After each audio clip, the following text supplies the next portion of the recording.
Hello everyone, this is Swati Kumari. आज हम लोग क्लास 11 के अकाउंट्स के चैप्टर 1 इंट्रोडक्शन ऑफ अकाउंटिंग का नेक्स्ट सेशन देख रहे हैं। लास्ट क्लास में हम लोगों ने बुक कीपिंग एंड अकाउंटेंसी के इम्पोर्टेंट को पढ़ चुका था। आज हम लोग देखते हैं कि अकाउंटेंसी के क्या उद्देश्य हैं या क्या ऑब्जेक्टिव्स हैं। ठीक है, क्योंकि कुछ तो उद्देश्य होते हैं जिसके लिए हम अकाउंट्स बनाते हैं, तो क्या क्या बेसिकली उद्देश्य होते हैं जिसको पूरा करने के लिए लेखांकन की आवश्यकता होती है, लेखांकन जरूरी हो जाता है। हम लोग देखते हैं तो ये जो टॉपिक है इसके थ्रू हम लोग समझने का कोशिश करते हैं कि लेखांकन के उद्देश्य क्या हैं। हमारा पहला पॉइंट है व्यावसायिक लेन देनों का नियमित एवं सुव्यवस्थित ढंग से पूर्ण लेखा करना।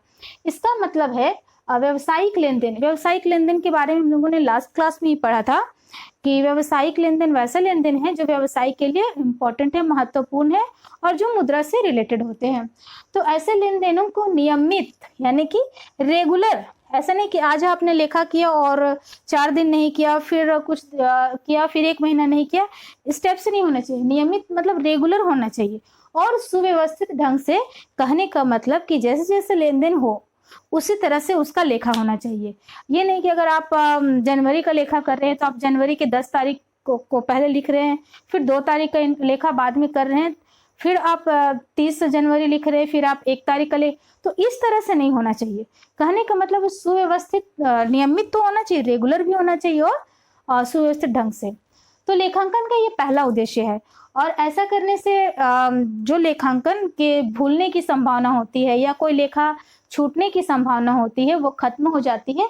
सारा लेखा, व्यवसाय की जो सारा लेखा है उसको लेखा हो जाता है, उनका लेखा हो जाता है। व्यवसायिक सारे लेन देन का लेखा हो जाने से संस्था के का जो उद्देश्य है, लाभ हानि या स्थिति के बारे में जानकारी या उनका जो भी उद्देश्य है वो आराम से पूरा हो जाता है और ये भी पता चल जाता है कि कितने लेन देन हुए हैं और वो कैसे लेन देन है। ठीक है, तो ये बहुत जरूरी है व्यावसायिक लेन देनों का नियमित एवं सुव्यवस्थित ढंग से लेखा करना। नेक्स्ट हमारा उद्देश्य है, लेखांकन का नेक्स्ट उद्देश्य यानी दूसरा उद्देश्य है शुद्ध लाभ हानि का निर्धारण करना। यह लेखांकन का दूसरा महत्वपूर्ण उद्देश्य है। इसके द्वारा, लेखांकन के द्वारा व्यावसायिक संस्थाएं किसी निश्चित अवधि की, जितनी अवधि की वो रिपोर्ट बना रही हैं, चाहे वो क्वार्टरली हो, 3 महीने तिमाही हो या छमाही हो या एनुअली हो, वार्षिक हो, है ना, तो वो निश्चित अवधि के लिए उनको उनके व्यापार या उनकी संस्था जो भी है उसका शुद्ध लाभ, है ना, शुद्ध लाभ एवं शुद्ध हानि का पता चल जाता है। और इसके लिए वो अकाउंट्स बनाती हैं जिसको हम लोग प्रॉफिट एंड लॉस अकाउंट, लाभ हानि खाता या इनकम स्टेटमेंट या आय विवरणी भी कहते हैं। नेक्स्ट जब हम आगे पढ़ेंगे तो हम लोग प्रॉफिट एंड लॉस अकाउंट क्या होता है या आय विवरणी या इनकम स्टेटमेंट क्या होता है इसको अच्छे से जानेंगे। नेक्स्ट उद्देश्य है, लेखांकन का तीसरा उद्देश्य है व्यवसाय की वित्तीय स्थिति का ज्ञान करना। तो लेखांकन, व्यवसाय की वित्तीय स्थिति को जानने के लिए भी लेखांकन बहुत जरूरी होता है और व्यवसाय की वित्तीय स्थिति को जानने के लिए हम लोग एक अकाउंट्स बनाते हैं, उसको हम लोग बोलते हैं बैलेंस शीट, जिसमें एक साइड हम लोग एसेट्स और एक साइड हम लोग लाइबिलिटी या कैपिटल को लिखते हैं और दूसरे साइड एसेट्स के बारे में लिखते हैं। तो लाइबिलिटी क्या होती है? लाइबिलिटी उस व्यवसाय की जितनी भी देयता है, लाइबिलिटी है मतलब रिस्पॉन्सिबिलिटी है ना, वो होती है, और जो एसेट्स है वो संपत्ति होती है। तो इस तरह से उसकी वित्तीय स्थिति का पता चलता है। अगर आपका लाइबिलिटी कम है और एसेट्स ज्यादा है तो बोला जाता है कि उस संस्था की या उस व्यापार की वित्तीय स्थिति मजबूत है या सुदृढ़ है। लेकिन अगर लाइबिलिटी ज्यादा है और एसेट्स कम है, संपत्ति कम है, तो कहा जाता है कि वित्तीय स्थिति क्या है? कमजोर है।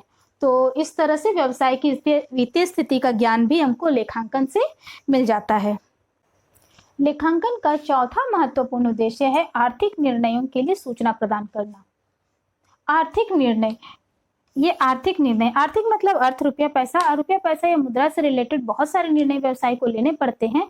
व्यवसाय में प्रबंधक वर्ग या स्वामी वर्ग जो होते हैं वो आर्थिक अर्थ से संबंधित अनेक निर्णय लेते हैं और इन निर्णयों को लेने में लेखांकन उनको मदद करता है, क्योंकि लेखांकन ही व्यवसाय से संबंधित सूचनाएं प्रदान करता है।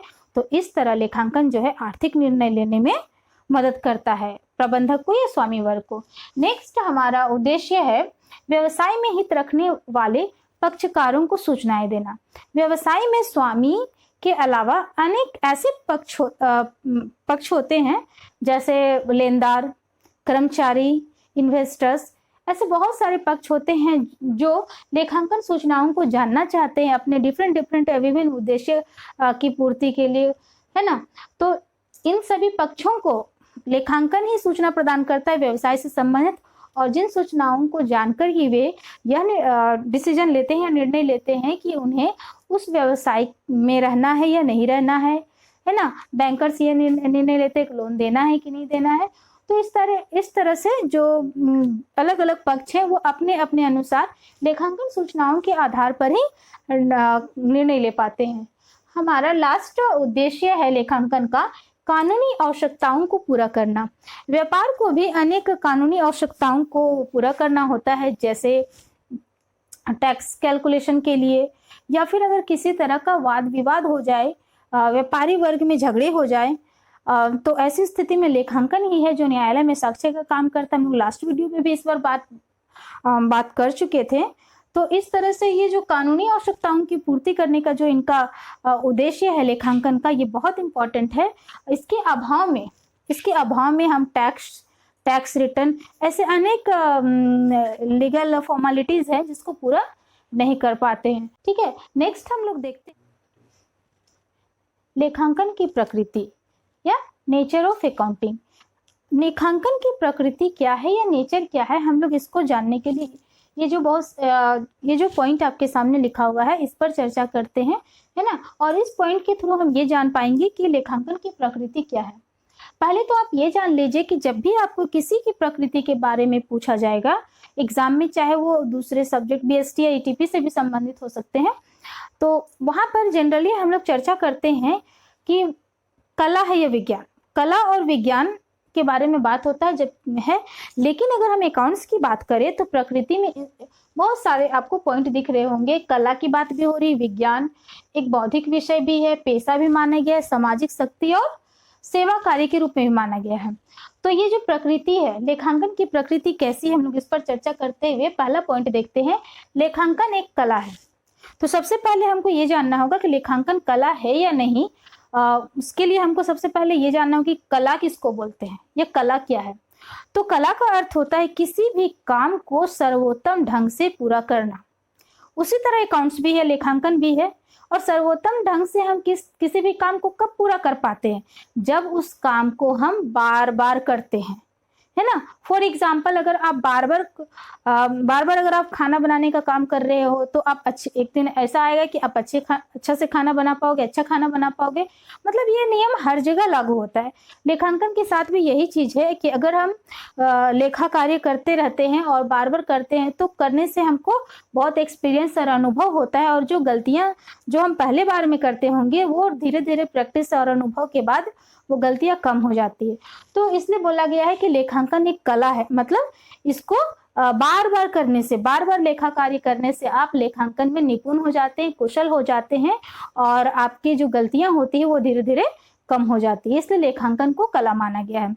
नेक्स्ट हम लोग देखते हैं लेखांकन एक विज्ञान है। विज्ञान जानने से पहले, लेखांकन विज्ञान है ये जानने से पहले ये भी जान लेते हैं हम लोग विज्ञान किसको बोलते हैं। तो विज्ञान के बारे में ये बोला जाता है कि विज्ञान वह ज्ञान है जिसके पीछे कोई सिद्धांत या नियम काम करता है। तो जिस तरह से विज्ञान में ये बातें लागू होती है कि विज्ञान के अपने कुछ नियम है, सिद्धांत है जिस पर विज्ञान टिका हुआ है, उसी तरह लेखांकन में भी ये बात लागू होती है, क्योंकि लेखांकन के भी अपने कुछ सिद्धांत है, कुछ परंपराएं हैं जिसके आधार पर हम अकाउंट्स का काम करते हैं। हाँ, ये लेखांकन जो अन्य भौतिक विज्ञान है ना, अलग जो विज्ञान जिसको हम लोग लैब में, प्रयोगशाला में टेस्ट करके प्रूफ कर लेते हैं, जैसे फॉर एग्जांपल अगर हमको जल बनाना हो तो हाइड्रोजन ऑक्सीजन का जो निश्चित बैलेंस है उसको लेकर के हम लोग जल बना देते हैं। ठीक है, तो वो तो प्रयोगशाला में या लैब में आपको टेस्ट हो गया। लेकिन अकाउंट्स वैसा विज्ञान नहीं है ना। ये विज्ञान तो है, लेकिन ये किन सिद्धांतों पर, ये अनुभव, परंपरा, परिपाटी इसकी जो है उस पर आधारित है। इस हिसाब से हम लेखांकन को विज्ञान मानते हैं। नेक्स्ट है लेखांकन एक बौद्धिक विषय है। लेखांकन का कार्य करते समय हमको बुद्धि या विवेक शक्ति की आवश्यकता होती है, क्योंकि सिर्फ लेखांकन कार्य करना ही नहीं है, लेखांकन के नियमों और सिद्धांतों को भी जानना जरूरी है और उन सिद्धांतों को समझने के लिए और उसका प्रयोग करने में बौद्धिक शक्ति या मानसिक शक्ति की आवश्यकता होती है। और जब भी हम लेखांकन का कार्य करते हैं, उसके बाद हम लोग लेखांकन की जो सूचनाएं हैं उनकी व्याख्या करते हैं, उनको सारांशित करते हैं, निर्वचन करते हैं, उनको संप्रेषण करते हैं। ये सारी जो क्रियाएं हैं करने में मानसिक बुद्धि से कुशल व्यक्ति की आवश्यकता होती है। इसलिए हम लोग कहते हैं कि लेखांकन एक बौद्धिक शक्ति है। नेक्स्ट पॉइंट है, लेखांकन एक पेशा है। पेशा या प्रोफेशन है ना, तो हम लोग पेशा किसको बोलते हैं पहले ये जान लेते हैं। पेशा का अर्थ होता है कि किसी स्पेशल ज्ञान के आधार पर हम कोई काम करते हैं। फॉर एग्जाम्पल, अगर हमको डॉक्टर बनना है तो हमको MBBS का डिग्री लेना होगा। अगर वकील बनना है तो हम LLB का डिग्री लेकर के वकील का काम करते हैं। तो ठीक उसी तरह लेखांकन भी एक पेशा है, क्योंकि लेखांकन का कार्य करने के लिए भी आपको स्पेशल ज्ञान की आवश्यकता पड़ती है।